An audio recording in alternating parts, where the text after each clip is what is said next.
नमस्कार।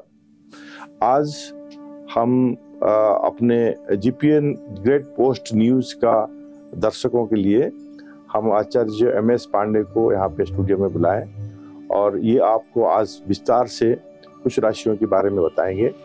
और अभी आप सबको पता है कि अभी 22 तारीख को रामलला की प्राण प्रतिष्ठा हो रहा है अयोध्या में, तो इसीलिए पूरे माहौल फेस्टिवल तरीका से है। और आप लोग भी, हम उम्मीद करते हैं कि आप भी अपने घरों में इस 22 तारीख को बड़े धूमधाम से दीपावली की तरह मनाएं।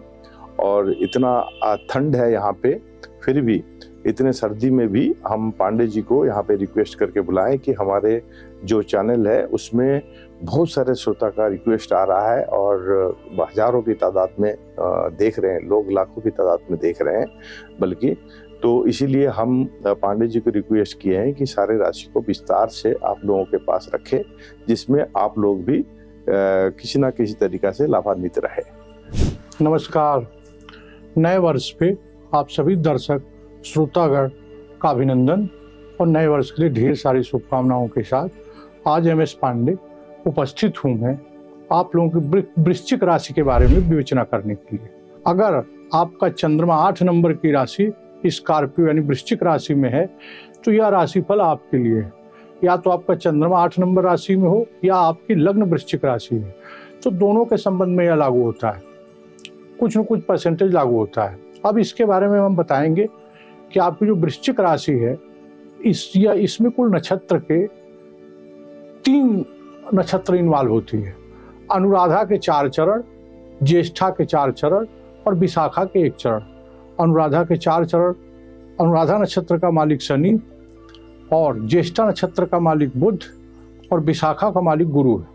इन 3 चरणों से होकर के यह राशि आती। इस राशि में कुल 3 नक्षत्र आते हैं, 9 चरण सबके आते हैं।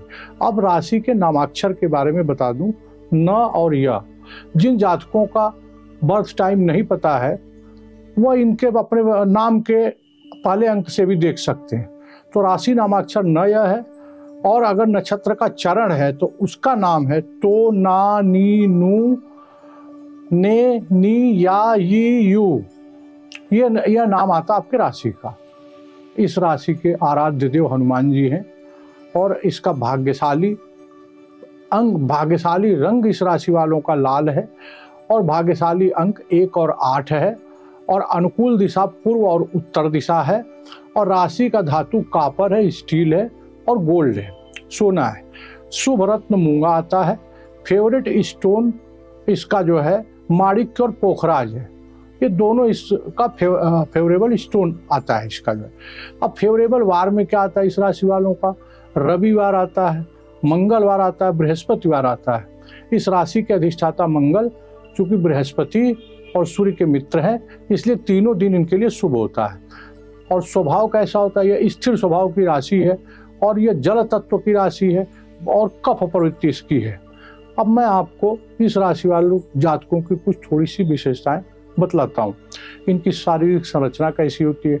इस राशि के लोग मजबूत, मोटे कंधे वाले, अस्पष्टवादी, चौड़े कंधे वाले, चौड़ा माथा और शक्तिशाली। यह राशि अपने आप में काफी शक्तिशाली है। फिर इस राशि के लोग बड़े मजबूत होते हैं और अच्छे काम करते हैं और काम के लिए पूरा लगनशील होते हैं। अपने काम में सतत रूप से आगे बढ़ना इनकी विशेषता होती है। इस राशि का प्रतीक चित्र बिच्छू है और यह काफी शक्तिशाली राशि आती है।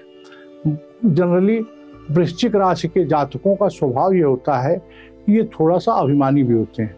किसी काम को जब तक ये पूरा न कर ले तब तक ये चैन नहीं लेते और ये विनोदी स्वभाव के भी होते हैं। किसी चीज़ की तह में घुसना इनकी आदत होती है। जब तक ये किसी बात को तह में न पहुंच जाए इन्हें संतोष नहीं होता है। और किसी काम को करने के लिए ये जिद्दी भी होते हैं। जब तक किसी काम को पूरा समाप्त न कर लें तब तक इन्हें चैन नहीं आता है। इस राशि के जातक धनी देखे गए हैं, मेहनती देखे गए हैं और अपने कार्य में लगनशील देखे गए हैं। इस राशि के लोग एक अच्छे मित्र भी होते हैं और एक अच्छे, अपनी पत्नी के लिए एक अच्छे पति होते हैं। समाज के लिए भी इनका योगदान होता है। इस राशि यह अपने आप में बड़ी शक्तिशाली राशि है वृश्चिक राशि जो है। अब वृश्चिक राशि के जातक जो है, इनकी एक कमी ये होती है, थोड़ा उग्र स्वभाव के होते हैं, इसलिए जल्दी वाद विवाद कर लेते हैं। वाद विवाद करने से परिवार में, समाज में थोड़ा सा इन्हें जो है जब कष्ट होता है तो इनके रिलेशन में कटुता आ जाती है। इसलिए इन्हें अपने गुस्से पे कंट्रोल करना चाहिए। ये अपनी मेहनत और लगन के कारण तरक्की प्राप्त करते हैं और ये इतने अभिमानी और अपना इतने मेहनती होते हैं, पुरुषार्थी होते हैं कि इन्हें कभी कभी अभिमान भी आ जाता है और ये अपनी शर्तों पे जीवन जीना पसंद करते हैं या अपने रहस्यों को छिपाए रखने में माहिर होते हैं। इस राशि के लोग थोड़े खर्चीले होते हैं। जैसे ही इनके पास पैसा आता है वैसे इनके सामने खर्च खड़ा हो जाता है और जिद्दी और गुस्सा होते हैं, गुस्सालू होते हैं। ये जिद्दी होते हैं और तुरंत गुस्सा कर लेते हैं और किसी से अगर इन्होंने दुश्मनी कर लिया तो उसको तब तक नहीं छोड़ते जब तक उन्हें परास्त न कर लें। और जहाँ तक इनके वैवाहिक जीवन का प्रश्न है, इनका वैवाहिक जीवन में भी थोड़ी सी उलझन रहती है। इनके जीवन साथी भी जिद्दी होता है, उसके साथ कभी विवाद हो जाते हैं इनके, और कई बार इनको शादीशुदा जीवन चलाने के लिए समझौते करने पड़ते हैं। ये शरीर से सुंदर और मजबूत काठी के होते हैं और दूसरों को आसानी से आकर्षित कर लेते हैं। दूसरों के हर सुख दुख में ये साथ देने वाले होते हैं, लेकिन इमोशनल होते हैं। किसी बात का अगर इन्हें तकलीफ हो गई तो ये अपने आप को उस काम से तुरंत अलग कर लेते हैं। अब मैं आपको इस राशि की विशेषता अब इस राशि के बारे में विवेचना करता हूँ। वृश्चिक राशि का स्वामी मंगल है और मंगल अग्नि तत्व का ग्रह है और आपके वृश्चिक राशि में इस समय शुक्र और बुध, ये दोनों ग्रह, जो मैंने आपसे पहले एक बात बताई थी उसमें फिर आपका ध्यानाकर्षण करना चाहता हूं कि जब हम वार्षिक राशि फल की बात करेंगे तो इस समय हम आपको मेन ग्रह जो होते हैं, जो धीमी गति के ग्रह, जैसे शनि है वो 2.5 साल में एक राशि पूरा करता है और गुरु एक साल लगभग 12 महीने और 18 महीने को 1.5 साल का समय गुरु लेता है एक राशि में, और बुध जो 21 दिन और शुक्र जो है 26 दिन लेता है। तो बाकी लोगों के बारे में थोड़ा सी विवेचना करूंगा मैं, लेकिन मेन हमारा फोकस जो धीमी गति के ग्रह हैं, गुरु और शनि और राहु और केतु, इन ग्रहों के बारे में मैं बात करूंगा पूरे वार्षिक फल की विवेचना करते समय, और आपको ब्रीफली थोड़ा सा इन शुक्र मंगल इन सब के बारे में भी मैं बताऊंगा कि वो आपके जीवन पर इस वर्ष में क्या प्रभाव डालेंगे, इनका गोचर कैसा रहेगा आपके लिए। तो सबसे बड़ी बात बता दें कि जिन लोगों की राशि तो वृश्चिक है पर लगन कुछ और है, जैसे किसी का वृश्चिक राशि है धनु लग्न हो सकता है, वृश्चिक राशि है मेष लग्न हो सकता है, तो उन जातकों को अपने लगन का भी राशि का फलादेश देखना चाहिए, तब जाकर उन्हें कुछ आइडिया लग पाएगा। केवल राशि फल के बारे में जानने के बाद उन्हें जो है कि कुछ जानकारियां अधूरी रह सकती हैं जो उनके ऊपर लागू ना हो। अब मैं आपको बताता हूं कि इस समय देवगुरु बृहस्पति आपकी राशि के पंचम स्थान के स्वामी और धन भाव के स्वामी होकर के इस समय मेष राशि में गोचर कर रहे हैं। मेष राशि आपके 6वें भाव में आती है, जो रोग, रिपु, ऋण, इन सब चीजों का भाव होता है, कंपटीशन का भाव होता है, प्रतियोगिता का भाव होता है। गुरु इस समय 6वें भाव में बैठे हुए हैं और ये 3 मार्च तक अश्विनी नक्षत्र केतु के नक्षत्र में रहेंगे। केतु आपकी कुंडली में इस समय 11वें भाव में, 11वें भाव में केतु बैठा हुआ, जो गुरु से षडाष्टक योग बनाता है। तो गुरु का जो इस समय गुरु जिस राशि में बैठे हैं वो राशि स्वामी मंगल इस समय धनु राशि में स्थित है, और जिस नक्षत्र में बैठे हैं शुक्र, वो शुक्र इस समय आपके लाभ भाव में है, 11th हाउस में बैठे हैं, जो गुरु से षडाष्टक योग बना रहे हैं। तो शुरू में 3 फरवरी तक का समय थोड़ा सा जो है आपको स्ट्रेस देगा, बिजनेस से परेशानी दे सकता है, थोड़ी बहुत हेल्थ की प्रॉब्लम दे सकता है, क्योंकि पंचम स्थान पे राहु है, 11वें स्थान पे केतु है। तो गुरु अपना पूरी तरीके से मिक्स्ड फल देगा। यहाँ से गुरु की 5वीं दृष्टि आपके कर्म भाव पे पड़ रही है, जहाँ पे सूर्य की राशि पड़ती है सिंह राशि, वो मित्र दृष्टि से कर्म भाव को देख रहे हैं, और उसके साथ साथ जो है 12वें भाव को देख रहे हैं और द्वितीय भाव को देख रहे हैं धन भाव। ये तीनों घरों को बृहस्पति यहाँ से देख रहे हैं। अब आप एक बात समझिए, यह समय आपके लिए एक रूपरेखा तैयार करने का है। रूपरेखा आपको कैसा काम करना है साल भर में, उसके लिए आपको रोड मैप बनाने का समय गुरु बताएंगे इन दौरान। क्योंकि गुरु जो है 1 जनवरी से लेके 31 मई 1 जनवरी से लेके अप्रैल तक, जो 4 महीना, फर्स्ट 4 मंथ तक गुरु मेष राशि में रहेंगे। और वहां से गुरु जो है आपके दशम भाव को देख रहे हैं, खर्च भाव को देख रहे हैं और धन भाव को देख रहे हैं, तीनों स्थान को यहाँ से देख रहे हैं। तो आपको क्या काम करना है, इसकी रूपरेखा बनानी है और उसके लिए आपका धन खर्च होगा। तो गुरु शुरू में खर्च की अधिकता आपकी ज़्यादा रहेगी, धन माता पे, हेल्थ पे, प्रॉपर्टी पे, गाड़ी घोड़े पे, किसी इन्वेस्टमेंट पे। तो ये खर्च का समय गुरु कराएंगे। चूंकि यहाँ से बैठ करके छठे भाव में बैठकर गुरु 12वें भाव को देख रहा है। गुरु जहाँ देखता वहाँ उनकी नज़र में अमृत होता है, इसलिए खर्च जो है सार्थक करवाएंगे। मैंने पहले ही बताया दर्शकों आप लोगों से, यह ऐसा समय है गुरु का जब आपको पूरे साल के रोड मैप बनाने के लिए वह पैसा खर्च कराएंगे। लेकिन खर्च कराने के लिए पैसा आना भी तो चाहिए। तो इसके लिए मैं आपको बता दूं कि देवगुरु बृहस्पति की दृष्टि, अमृत दृष्टि आपके धन भाव पे, सेकंड भाव पे भी पड़ रही है, जहां से वो धन की व्यवस्था भी करवाएंगे आपकी। अगर आप शेयर, इन्वेस्टमेंट, एफडी, इन सबों में आपकी बढ़ोतरी होगी। आपको इन्वेस्टमेंट से पैसा, पूर्व इन्वेस्टमेंट कोई कर रहे हैं तो वहां से पैसे आएंगे। लेकिन दिक्कत है कि पैसा आते ही खर्च खड़ा रहेगा, क्योंकि 12वें भाव को भी यहाँ से गुरु कंट्रोल कर रहे हैं। तो पैसा खर्च भी होगा और आमदनी भी होगी और खर्च सार्थक होगा। तो एक तरीके से फर्स्ट 4 मंथ में, जनवरी, फरवरी, मार्च, अप्रैल, क्योंकि 1 मई से गुरु यहाँ से राशि चेंज करेंगे, तो इन 4 मंथ के दौरान आप जो है सार्थक खर्च करेंगे, जो आपको आगे पूरे वर्ष में काम आएगा। तो यहाँ से गुरु 5वीं दृष्टि से दशम स्थान को देख रहा है और दशम स्थान से गुरु का 9म पंचम राजयोग है। इसलिए आप कोई न कोई काम नया शुरू करेंगे। कोई पिछला काम चला आ रहा है तो उसको विस्तार कर सकते हैं, कोई नया काम शुरू कर सकते हैं। और 12वां हाउस जो जहाँ पे गुरु की दृष्टि है वह विदेश यात्रा का भी हाउस है, हॉस्पिटलाइजेशन का भी हाउस है। थोड़ी बहुत वर्ष के शुरुआत में फर्स्ट ये जो 1 महीने का समय है, चूंकि गुरु जो है 5 फरवरी तक केतु के नक्षत्र में गोचर कर रहे हैं, तो केतु 5 फरवरी तक, तो 1 महीने का समय जो है वो आपको हेल्थ के लिए थोड़ा सा काशस रहना है। आपको रूटीन चेकअप कराना है। कोई भी प्रॉब्लम हो तो डॉक्टर से तुरंत सलाह लेना है, उनसे विचार करके समय पर उसका उपचार करा लें। ये सावधानी आपको बरतनी, थोड़ी सी हेल्थ की दिक्कत देंगे।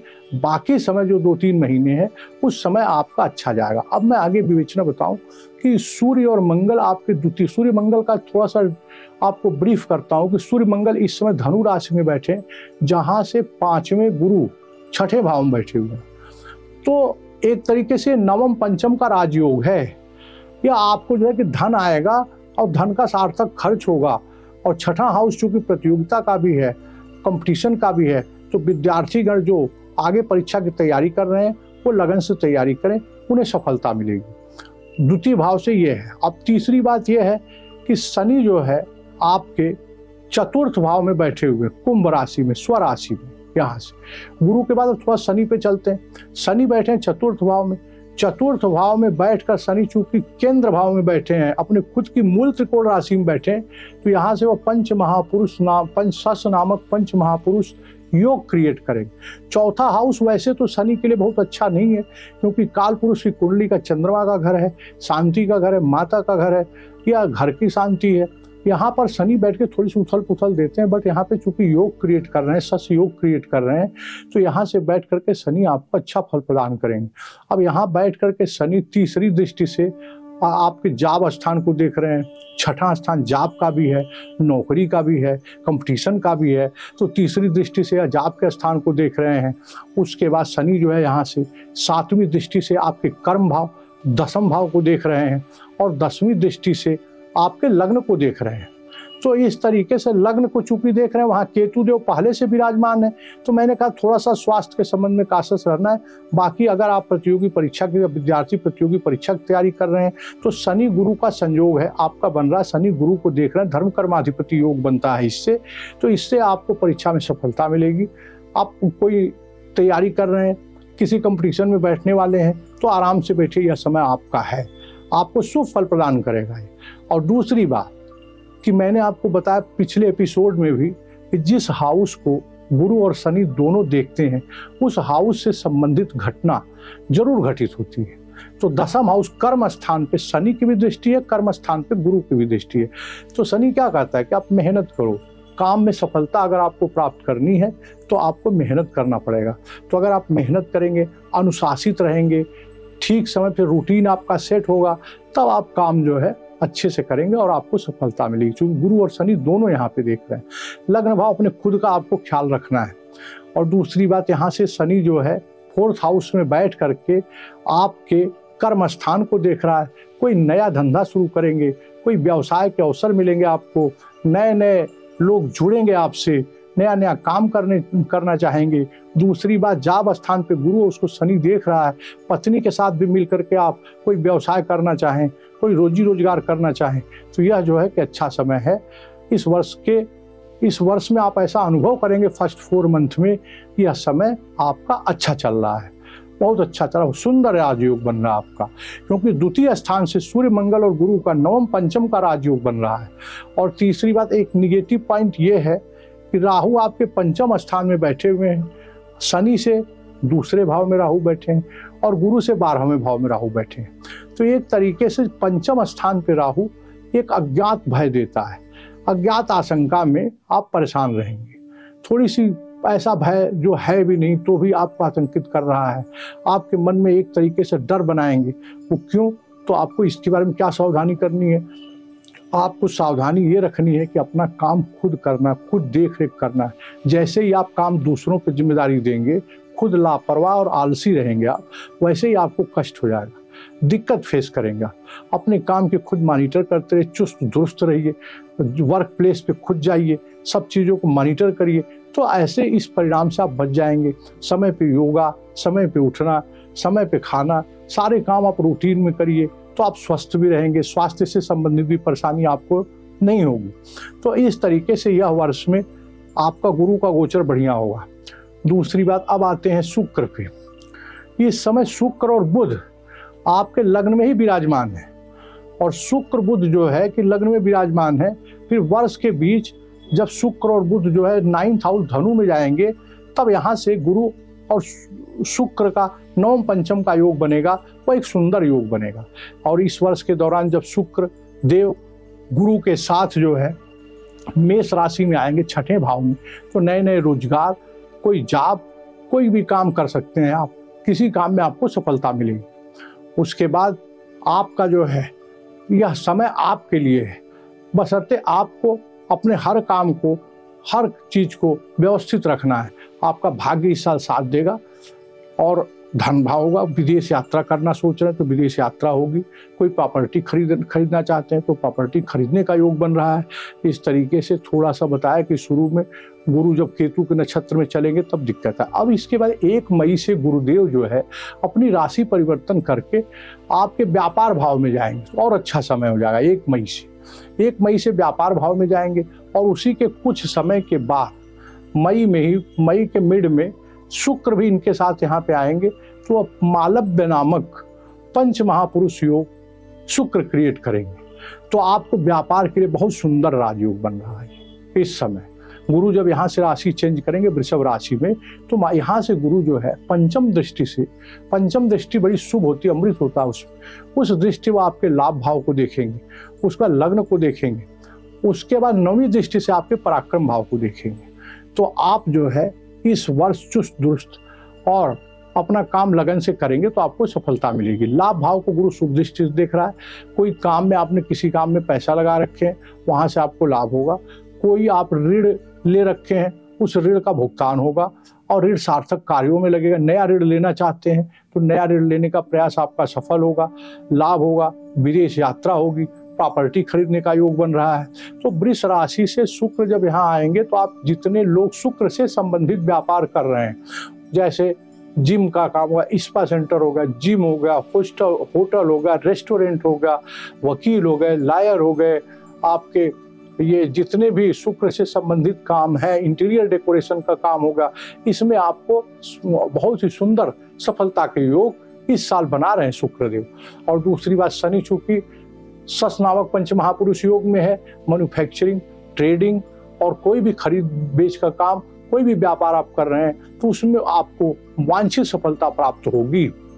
और दूसरी वो इसके बाद गुरु का गोचर, अब शनि यहाँ से जो है, अब रही बात राहु और केतु की, तो राहु जो है आपके पंचम भाव को प्रभावित करते हैं, क्योंकि वहां से राहु का, मैं तो दृष्टियां मानता नहीं राहु केतु की, बस कुछ ज्योतिषियों का मत है कि राहु की भी 5-7 नवीं दृष्टि होती है और केतु की भी 5वीं 7वीं नवीं दृष्टि होती है। तो मैं नवम पंचम संबंध को मानता हूँ। राहु यहाँ से नवम भाव को देखता तो धर्म कर्म से विमुख करेगा आपको, थोड़ा सा काम के प्रति आलस और ऐसी चीजों में आपका ध्यान बटेगा जहां से कि आप अपना नुकसान कर सकते हैं, अचानक से होने वाले नुकसान। क्योंकि 5वां स्थान बुद्धि का है, तो यह गेन कराने के साथ साथ शेयर, सट्टा, लॉटरी और share market, systematic investment plan, mutual fund, इन सब चीज़ों में तो आपको सफलता दिला देगा, बट कभी कभी ये भारी नुकसान कर सकता है। क्योंकि पंचम हाउस का राहु जिस स्पीड से आपको लाभ कराता है उसी स्पीड से यह जो है हानि भी कराता है। और राहु जो शुरू में अभी नक्षत्र में राहु जी जो चल रहे हैं, इस समय बुध के नक्षत्र रेवती नक्षत्र में राहु चल रहा है, उसके बाद शनि के नक्षत्र में जाएगा। जब राहु शनि की नक्षत्र में जाएगा और शनि इस समय राहु के नक्षत्र में चल रहे हैं, तो एक तरीके से परिवर्तन का महाराज योग भी बनेगा। दोनों एक दूसरे के नक्षत्र में गोचर कर रहे हैं और राहु के बारे में ये कहा गया कि राहु जिस राशि में बैठा होता है उस राशि का मालिक जैसा होता है वैसा फल देता है। तो दूसरी बात यह है मेरे दर्शकों श्रोतागणों कि छठे भाव में गुरु जब बैठा हुआ है तो थोड़ी सी परेशानी देगा, थोड़ी सी आपको बदनामी दे सकता है, आलस दे सकता है। छठे भाव का गुरु जो है कोई रोग परेशानी ऐसी दे सकता है, कोई पिछली बीमारी उभर जाए जिसकी डायग्नोसिस आसानी से न हो, क्योंकि गुरु और राहु के कारण कोई यहाँ पे क्या है, गुरु से 12वें भाव में राहु बैठा, 2-12 का संबंध है। उसी तरह से शनि राहु के बीच में भी 2-12 का संबंध है। तो किसी न किसी तरीके की जब परेशानी देता है कोई हेल्थ से संबंधित, तो उसकी डायग्नोसिस होना बड़ी मुश्किल हो जाती है। तो इसलिए आप समय पे अपने हेल्थ का केयर करें, योगा करें, मेडिटेशन करें, अभ्यास करें, समय पे अपना कार्य करें, अपना सेट रूटीन रखें, उठने का, ऑफिस पहुंचने का, काम करने का, और अपने काम को खुद मॉनिटर करें और आलसी न बने जो है। इस प्रकार से यह वर्ष आपके लिए बहुत उत्तम रहेगा। शुरू से या फिर क्या होगा, बीच में 1 महीने के लिए गुरु अस्त रहेंगे। 6 मई से लेकर के 1 महीने तक गुरु अस्त रहेंगे। अस्त में इसलिए बताता हूँ श्रोतागणों कि उस पीरियड में कोई भी, जब गुरु और शुक्र दोनों अस्त हैं, तो उस पीरियड में कोई भी काम, शुभ काम वर्जित है, नहीं करना चाहिए। और शनि वर्ष के लास्ट में जो है जून से लेकर के अक्टूबर तक, 2 अक्टूबर 138 दिन का शनि बकरी समय है उनका। तो बकरी ग्रहों का क्या फल होता है, आप लोगों को मैं बकरी हर बार चर्चा करता हूँ। बकरी ग्रहों में क्या होता है कि लोग जिस भाव में कोई ग्रह ट्रांजिट कर रहा है और उस भाव में बकरी हो जाए, तो अब ये देखा जाता है कि किस किस हाउस में है वो, उस हाउस से संबंध में आदमी लापरवाह हो जाता है, ओवर कॉन्फिडेंस हो जाता है। उसको लगता है कि नहीं, मैं यहाँ पे बड़ा सही हूँ, मैं ही हूँ, जो कुछ हूँ मैं ही कर रहा हूँ, सारा काम मेरे हिसाब से चलना चाहिए, मैंने ऐसी व्यवस्था कर रखी कि अब काम में कहीं कोई दिक्कत नहीं। लेकिन वो चुपके से ऐसा फंस जाता, ट्रैप हो जाता है, वो सोचा भी नहीं था। तो बकरी जब रहे ग्रह, तो उस समय आपको चीज़ें फंस सकती है, उस समय आपको थोड़ी सावधानी बरतना है। शनि आपके 4th हाउस में बकरी रहेगा और 4थे हाउस का शनि माता के स्वास्थ्य के लिए अच्छा नहीं है, अपने मदर के हेल्थ का विशेष ध्यान रखें। और 6ठे का गुरु फादर के लिए सही नहीं है, तो अपने साथ साथ अपने पिता का भी ध्यान रखें, उनको भी हेल्थ की थोड़ी बहुत, सांस लेने की परेशानी, एलर्जी की परेशानी, खांसी, सर्दी, जुकाम, ये सब हो सकते हैं। तो अपने फादर का ध्यान रखें, अपने मदर का ध्यान रखें। और जहाँ तक पुत्र की बात है, पंचम स्थान पे राहु होने के कारण कुछ चीज़ों में आप डिसअपॉइंटमेंट फील करेंगे, असंतुष्ट फील करेंगे अपने बच्चों की परफॉर्मेंस से। बच्चे आपके थोड़ा सा आप असुविधा फील कर सकते हैं, शिक्षा के क्षेत्र में उनका मन न लगना, खुद आप विद्यार्थी हैं तो आपका मन न लगना। राहु यहाँ पर बैठ करके कई तरीके की दिक्कतें देता है और केतु 11 में रहता है, तो उसका फल चंद्रमा पे बुरा इफेक्ट पड़ता है। 11वें स्थान पे आपके ट्रांजिट कर रहा है केतु। चंद्रमा माने पैसा है, चंद्रमा माने माता है, तो चंद्रमा हेल्थ, वेल्थ, मनी, इन सब का कारक है। मून, तो इन सब में थोड़ी सी परेशानी देगा। और गुरु खास करके जब केतु के नक्षत्र में रहेगा तब थोड़ी सी दिक्कतें बढ़ा सकता है। और गुरु केतु के नक्षत्र के बाद जब नक्षत्र चेंज करेगा, आपका ये जाएगा भरणी नक्षत्र में, शुक्र के नक्षत्र में, तब आपका व्यवसाय, कार्य, इन सब जगहों पे आपको संतुष्टि मिलेगी और लाभ प्राप्त होगा जो है। इस प्रकार से स्कॉर्पियो, वृश्चिक राशि वालों के लिए यह वर्ष बहुत अच्छा रहेगा। आप फील करेंगे 4-6 महीने गुजर जाने के बाद मेरा, अगर आप थोड़ी सी मेरे बताए हिसाब से सावधानी बरते, अनुशासित रहे, मेहनत के, क्योंकि शनि जहाँ जहाँ भी देख रहा है वहाँ वहाँ आपसे मेहनत कराएगा। और इस चूंकि 4th भाव में शनि बैठकर जाप भाव को देख रहा है, नौकरी भाव को देख रहा है, प्रतियोगिता भाव को देख रहा है, तो इन सब जगहों पे आपको डिसिप्लिन कराएगा, मेहनत कराएगा, तब जाके शनि सफलता बनाएगा। और भाग्य स्थान को देख रहा है तो इसका मतलब यात्रा कराएगा। 12वें स्थान पे गुरु और शनि दोनों का, 12वें स्थान पे गुरु का प्रभाव है इस दौरान जो है। अब जब गुरु आपके वृष राशि में संचरण करेंगे 1 मई से, तो यहाँ से गुरु आपके जब लाभ भाव को देखेंगे तो लाभ के नए नए अवसर प्राप्त करेंगे, कोई नए नए लोग मिलेंगे, नेटवर्क का भी ये है। 11 नंबर हाउस जो है नेटवर्किंग का भी है, नए नए लोग आपके संपर्क में आएंगे जिनके साथ आप व्यवसाय करेंगे, साझेदारी करेंगे। साझेदारी के साथ कोई डिस्प्यूट चल रहा तो उसका समाधान निकलेगा, परिवार में कोई वाद विवाद चल रहा तो इस दौरान आपको उस समस्या का हल निकलेगा। अब दूसरी बात यह है कि मंगल, अब मंगल देव आपके लग्नेश हैं, स्कॉर्पियो के मालिक मंगल है। मंगल जब आप इसमें आएंगे आपके फर्स्ट 4 मंथ के भीतर, जब मंगल का गोचर आपके पराक्रम भाव में खुद की मकर राशि में आएंगे तो मंगल भी बहुत अच्छा करेंगे। मंगल खून का कारक है, मंगल मेहनत का कारक है, मंगल ढेर सारी ऊर्जा का कारक है और आपके पराक्रम भाव में आकर के आपको अजीब स्फूर्ति देंगे मंगल इस समय आपको। तो हाँ, तो मंगल जो है इस समय आपके द्वितीय भाव में चल रहे हैं और फिर आपका बीच में मंगल का गोचर जब फरवरी से मार्च के दौरान जो है, 5 फरवरी से लेकर 15 मार्च तक मंगल आपके 3rd भाव पराक्रम भाव में रहेंगे, मकर राशि में, जहाँ पे मंगल देव उच्च के होते हैं। तो वहाँ से मंगल जो है आप 4थी दृष्टि से आपके नौकरी भाव जाप भाव को देखेंगे और 7वीं दृष्टि से भाग्य भाव को देखेंगे और 8वीं दृष्टि से कर्म भाव को देखेंगे। तो इन जगहों पे मंगल आपकी ऊर्जा बढ़ा देगा। आपको कोई नौकरी के प्रयास कर रहे हैं, कोई कंपटीशन है, कोई परीक्षा है, कोई नया व्यापार करना चाहते हैं तो आपको उसमें सफलता मिलेगी। भाग्य आपका साथ देगा क्योंकि मंगल देव की 7वीं दृष्टि आपके भाग्य भाव पर पड़ेगी तो भाग्य को आपके चमका देगा।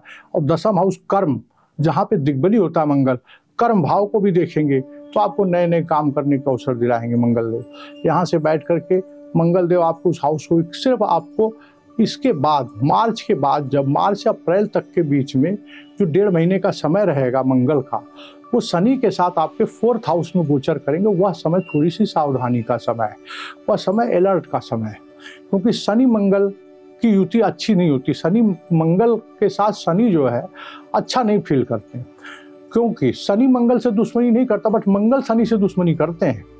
तो यहाँ पे 4th हाउस में मंगल आता है तो इसको रेड बुक में खराब बताया गया है।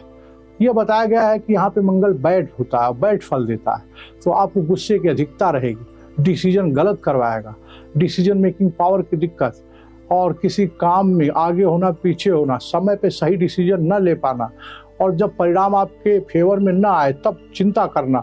तो इस प्रकार की दिक्कतों से बचने के लिए आपको हनुमान जी की आराधना करनी है।